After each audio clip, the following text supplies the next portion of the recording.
Friends, continuing our answer writing series for civil services main examination, today we will discuss more questions about general studies. What is LokAdalat? What purposes does it serve? LokAdalat is the one of the alternative dispute redressal mechanisms. It is an alternative dispute redressal mechanism. It is a forum where disputes and cases pending in court at the pre-litigation stage are settled and compromised amicably. Then, at the there is work in the spirit of compromise and understanding, deliver inexpensive and fast justices. This Adalat is the workload of the courts. LokAdalat is being considered as a court that will settle all the cases which are there in the pre-litigation stage, that works in a compromise as well as compromise formula, means two parties are being compromised by the LokAdalat. Then coming to the next question is briefly explain the constitutional significance of 73rd Constitutional Amendment Act.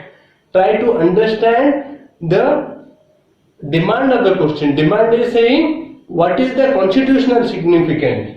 73rd Constitutional Amendment Act 1992 created a uniform three-tier structure of panchayatiraj at the district, block, mandal or village level. You have to mention this because it gave this all three tiers a constitutional status, provide transfer of responsibility and tax powers from the state government to Gram Panchayat. It also provided transfer of responsibility as well as financial powers from state government to respective Gram Panchayat level. It inserted Article 243 to Part 9 of Indian Constitution with inclusion of 11th Schedule of Indian Constitution. It also inserted Article 253 to also divide all the parts in Article 243. Then it also inserted 11th Schedule in Indian Constitution. Now coming to the next question. Next question is state briefly the role of Attorney General of India. You remember Attorney General, which is mentioned in Article 76 of Indian Constitution. Attorney General of India is the highest law officer of the country. He is the highest law officer of the country. He is responsible to assist the government in all its legal matters. He assists. If government requires any kind of a legal help, then it consults Attorney General of India. Currently it is K.K. Venugopal. The Attorney General of India prosecute cases that involve government, gives advice to the President on legal matters and head the executive departments whenever needed.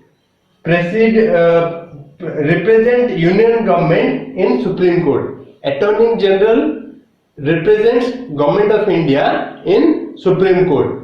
Whenever Government of India is required in the Supreme Court, it is Attorney General of India who is a representative of Government of India. Now moving to the next question. Next question is give reasons for and against the introduction of compulsory voting in India as a step for improving the voter turnout. Then first you have to give for reasons for compulsory voting. It will give higher degree of political legitimacy based on higher voter turnout. That means all those political parties whichever may come to power after election, they will have higher degree of political legitimacy. It creates an active citizenry. The citizens will be active in all political work of the nation. Then it will create a greater pressure on the government to work responsibly. It will also create a greater degree of pressure on the existing government, which will come through compulsory voting. Then, reasons against compulsory voting. Voting should be seen as a civic right than a civic duty. Voting should be seen as a civic right more than a civic duty. If we will make it compulsory duty, then there will be no democracy at all. It will be a kind of a dictatorship or communism. Then, compulsory voting may infringe the rights of a citizen. Say for example, if voting is there but a daily wager has to go for voting instead of his daily wage, then he has to go hungry on that particular day of voting. It may lead to violation of fundamental right to life and personal liberty under Article 21. It will also violation of the fundamental right. It is my will that I do not want to vote. Then I shouldn't be forced to vote. That is given in the fundamental right under Article 21 of Indian Constitution. Then moving to the next question is, explain briefly the politics of opportunistic alliances in India with examples.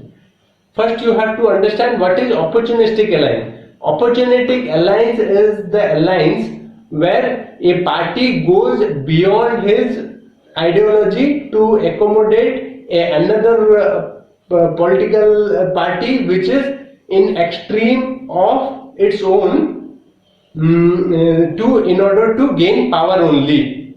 That is the opportunistic politics. And what are the examples? Nitish Kumar alliance with BJP and same Nitish Kumar alliance with RJD. That is a example of opportunistic alliance. LJP's alliance with UPA and same LJP, Lok Janashakti Party of Ram Vilas Paswan's alliance with NDA. Shiv Sena's alliance with Congress and Congress alliance with Shiv Sena. These are two extreme political ideologies coming together to form a political government in the Maharashtra. Then BJP's alliance with PDP. There is nothing common in BJP and PDP, but they formed the alliance to form the government in J&K. Then coming to the next question, suggest steps for reducing votes seats gap in Indian electoral process. What are the steps which will help to reduce votes and seats? There are certain times what happens, some parties get less votes but they get higher seats, but some parties get higher votes but less in number seats. Then how it has to be done? Introducing electoral reform. Electoral reforms are long pending. We follow the first past the post system, which needs to be revised a little immediately. Going for proportional representation. We can do it proportional representation in certain seats, and this bringing more political accountability by political parties. What political parties are doing? Political parties are focusing on those states only which are having higher number of seats. That is UP and Bihar, they are having higher number of seats and they are neglecting other areas. That is also not done. Transparency in election funding, because funding is also help political parties to certain communities, that also be very that help them to win more votes of a particular community. The conversion rate from vote to seat will be higher. Then criminalizing communal political campaign. When people are communalizing in political campaign, that needs to be criminalized and dealt with sternly by our judiciary. Then only we can stop this. Bringing down the media muscle and money power to win certain seats will help in reducing the seats and votes and seats gap. Now moving to the next question. Now friends, coming to the next question. The next question is comment on 91st Amendment Act of 2002. What was the 91st amendment? It was the amendment which capped the percentage of the MPs or MLAs who can become ministers. 91st Amendment Act 2002 limits the number of council of ministers at the center and the state and not more than 15%. It cannot be more than 15%. That means only 81 MPs can be ministers out of 543 MPs. It will limit the government expenditure and the culture of ayaram gayaram of becoming ministers. Anti-defection can be caused to certain extent. Say for example, somebody is not happy with his party or that party didn't come to power. Certain people, they defect to the ruling party in order to become ministers.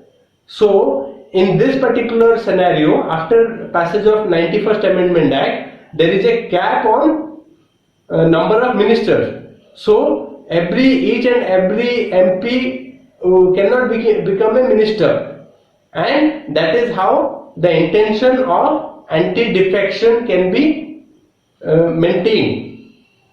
So, and I hope you like my video, and if you are watching our video for the first time and have not subscribed our channel, do subscribe our channel and press the bell icon. Whenever we will upload a video, you will get the notification. And sir and ma'am, if you are watching, do give me a thumbs up. It is very moral boosting. Thank you very much.